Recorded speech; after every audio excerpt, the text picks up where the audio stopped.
सर्व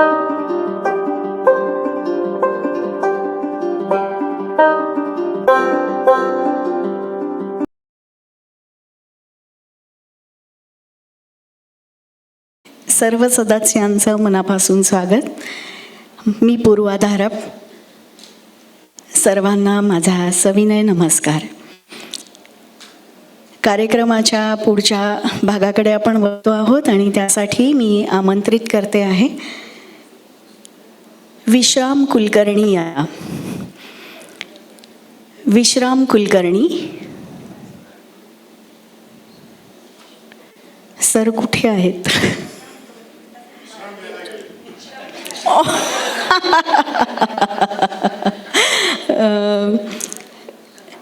विश्राम कुलकर्णी सरांची बरीचशी ओळख विकासदादांनी करूनच दिली, कारण ते त्यांचे वर्गमित्र असल्यामुळे साहजिकच त्यांना त्यांच्याबद्दल किती बोलू आणि किती नको असं झाल्यामुळे त्यांनी बरीचशी ओळख करून दिलेली आहे.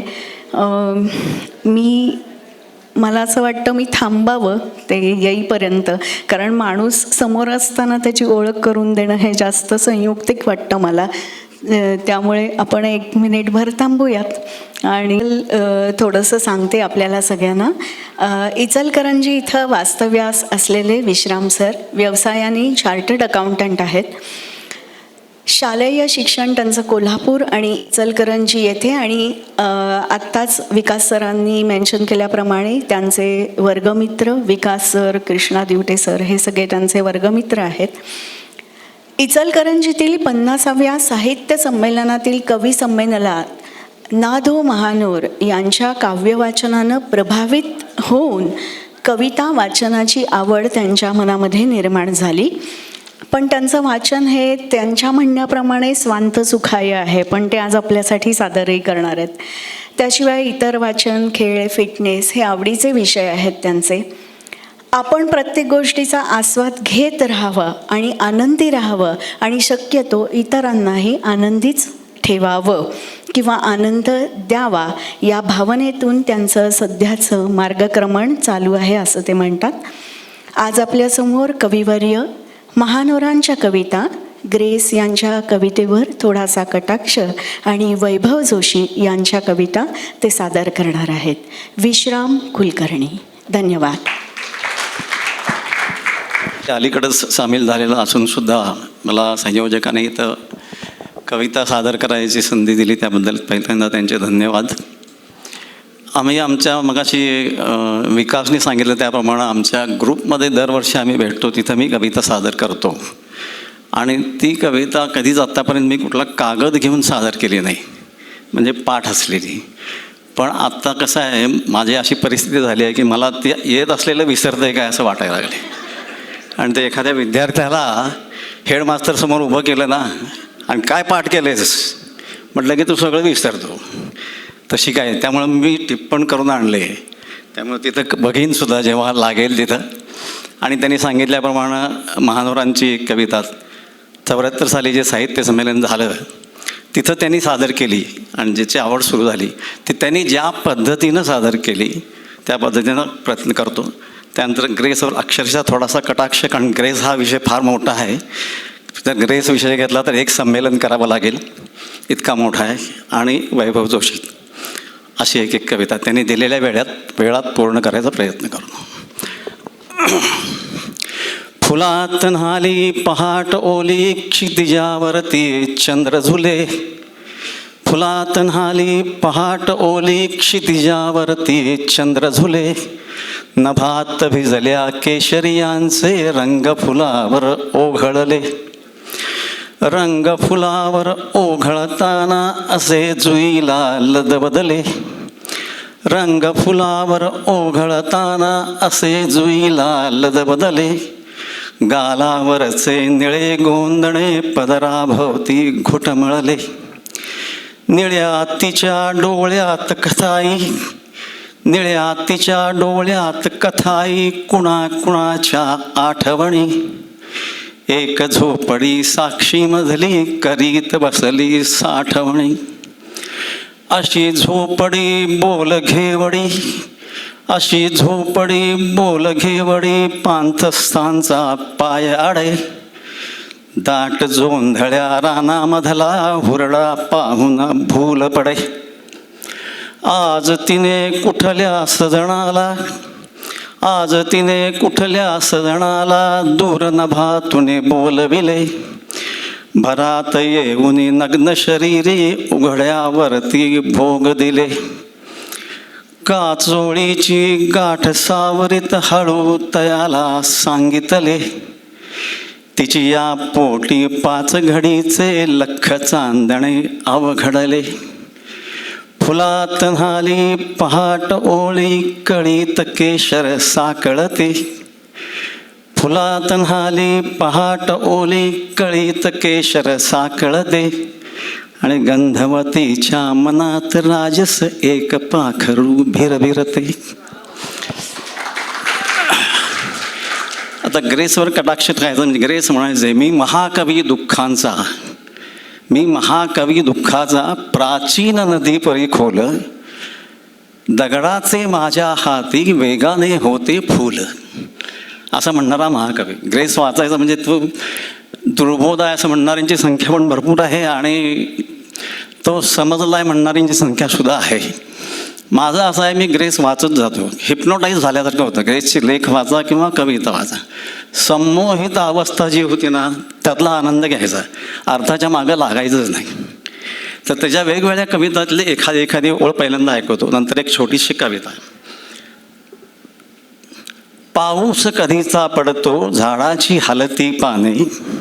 पाऊस कधीचा पडतो झाडाची हलती पाने. हलकेच जाग मग आली दुःखाच्या मंद्र स्वराने. बांधिता नदीवरी भिंत, बांधिता नदीवरी भिंत. डोहात उतरती रंग. पाण्याला सजवून द्यावे पाण्याचे सप्ततरंग. परसातील वृक्षलताना तू घालीत जावे पाणी. परसातील वृक्षलताना तू घालीत जावे पाणी. स्फुरतील तुला ग वेडे सरणावर काही गाणी. हले काच पात्रातील वेल साधी. निनादून घंटा अशा वाकल्या. खिळ्याना कळेना कुठे क्रूस न्यावा. प्रभूने अशा पापण्या झाकल्या. असं आता एक त्यांची छोटी कविता आहे. या व्याकुळ संध्या समयी शब्दांचा जीव वितळतो. या व्याकुळ संध्या समयी शब्दांचा जीव वितळतो. डोळ्यात कुणाच्या क्षितिजे मी आपले हात उजळतो. तू आठवणीतून माझ्या कधी रंगीत वाट पसरशी. अंधार व्रताची समयी कधी असते माझ्या पाशी. पदराला बांधून स्वप्ने तू एकट संध्या समयी. तुकयाच्या हातामधला मी अभंग उचलून घेई. तू मला कुशीला घ्यावे अंधार हळू ढवळावा. संन्यस्त सुखाच्या काठी वळवाचा पाऊस यावा. असा हा ग्रेस. आणि ह्या ग्रेसचे आणि मंगेशकर फॅमिलीचे खूप चांगले जवळचे संबंध होते. त्यातनं ती त्यांनी ज्या म्हणजे मंगेशकरांनी त्यांच्या कवितांना बऱ्याचशा संगीत पण दिलं. भया इथले संपत नाही माझं तुझी आठवण येते. आता मी वैभव जोशींच्या कार्यक्रमासाठी इचलकरंजीत गेलो होतो. तर त्यांनी सांगितलं मला की त्या कार्यक्रमात सांगितलं की त्यांच्या कविता जेव्हा ग्रेसनी वाचल्या तेव्हापासून ते मला मुलगा समजायला लागले. ग्रेस समजायला लागले आपला मुलगा आहे. आणि त्यापर्यंत त्यांचे संबंध खूप छान झाले होते. म्हणून ही जी कविता होती भय इथले संपद नाही, त्या कवितेवर आणखीन 4 ओळी वैभव जोशींनी लिहिला. सृजनाच्या पाणवठ्यावर येतात प्रवासी पक्षी. विजनावर तरंग उडती डोक्यात उमटते नक्षी.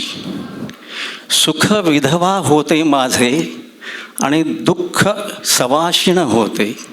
भय इथले संपत नाही मज तुझी आठवण येते. त्यांनीच वैभव जोशींनीच त्यांच्या स्मृतिपित्र त्या अनेक साधारण गझलच्या टाईपची कविता लिहिली होती. ती छोटी सादर करतो.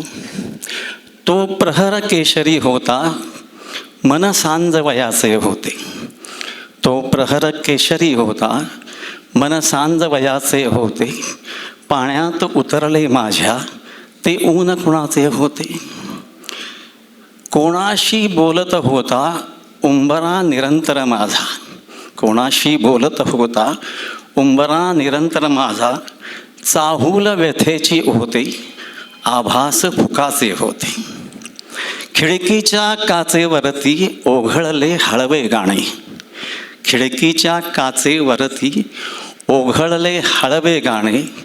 वाऱ्याच्या ओठी तेव्हा आक्रंद धुक्याचे होते. मी तहानल्या ओठांनी गुणगुणली तलखी तेव्हा. मी तहानल्या ओठांनी गुणगुणली तलखी तेव्हा. डोळ्यात लपवले गाणे आषाढ घनांचे होते. मेघांच्या वळणावरती पाऊस घसरला माझा. मेघांच्या वळणावरती पाऊस घसरला माझा. पाठीवर ओझे त्याच्या पाऊस खुणांचे होते. ज्या कवितेतून प्रकटले चैतन्य सावळे अंती. ज्या कवितेतून प्रकटले चैतन्य सावळे अंती. ते आर्त ज्ञानियांचे आणि ते मौन तुक्याचे होते. ते मौन तुक्याचे.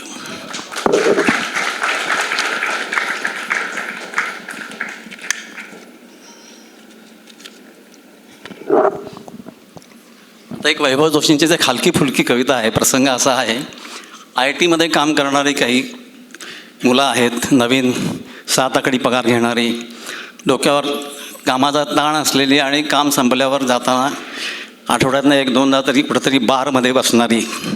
त्याच्यामध्ये एक मुलगा आहे जो पापभेरू, घरात फक्त आई आणि बायको आहे. पण त्याला पण सारखी इच्छा होत असते की आपण पण ह्याच्याबरोबर कधीतरी जावं. आपण कधीतरी घरातली परवानगी घेऊन तो त्या बारमध्ये जातो. घरातनं ताकीद दिलेली असते की जास्त घेऊ नको, लवकर ये वगैरे वगैरे. आणि तिथं एकदा जाऊन बसल्यानंतर तो त्याची काय अवस्था होती ती ह्या कवितेतनं सांगितली आहे. हलकी फुलकी कविता आहे. एक पेग म्हणता म्हणता 2-4 झाले. एक पेग म्हणता म्हणता 2-4 झाले. सशासारखे जिणे एकदम बाणेदार झाले. वरचं बटन सोडलं आणि भरला पहिला ग्लास. वरचं बटन सोडलं आणि भरला पहिला ग्लास. खड्ड्यात गेली नोकरी आणि तेल लावत गेला बॉस. डोळ्यात देखत कुंपण सोडून उतू गेला सोडा. डोळ्यात देखत कुंपण सोडून उतू गेला सोडा. सैरावैरा धावत सुटला लगाम सोडून घोडा. मान झटकून टाकून दिली झापडत चाकरमानी. मान झटकून टाकून दिली झापडत चाकरमानी. कानात शिरलं वारा आणि डॅशिंग झाली वाणी. नजरेत भरली मस्ती, शब्द धारधार झाले. नजरेत भरली मस्ती, शब्द धारधार झाले. एक पेग म्हणता म्हणता 2-4 झाले. कसलं रेशन, कसला हप्ता, कसले हप्ते बिपते. मॅडच आहे बायको, काय पण सांगत असते. कोण म्हणतो घाबरतो मी, कोण म्हणतो घाबरतो मी, किसकी आहे मौत. बघतोस काय वेटर मित्रा होत अजून होत. दुसरा पेग संपता संपता टेन्शन पसार झाले. एक पेग म्हणता म्हणता 2-4 झाले. तिसऱ्या पेगला थोडी थोडी स्लो झाली गाडी. तिसऱ्या पेगला थोडी थोडी स्लो झाली गाडी. फोन कुठं आहे, पाकिट कुठं आहे, पडू लागली कोडी. बास झाली, बास झाली वाटली तेही एक क्षण. क्रेडिट कार्ड आठवलं आणि निवांत झालं मन. नंतर नंतर हेच सीन वारंवार झाले. नंतर नंतर हेच सीन वारंवार झाले. एक पेग म्हणता म्हणता 2-4 झाले. 4 नंतर किती प्यालो काही आठवत नाही. 4 नंतर किती प्यालो काही आठवत नाही. कधी कसा घरी गेलो काही सांगवत नाही. आठवतं की बेल बरोबर केली हातघाई. आठवतं की बेल बरोबर केली हातघाई. दारात उभी बायको आणि तिच्या मागे आई. ओलांडून जाता जाता अवसान पसार झाले आणि सशामधले वाघ सिंह गपगार झाले. धन्यवाद.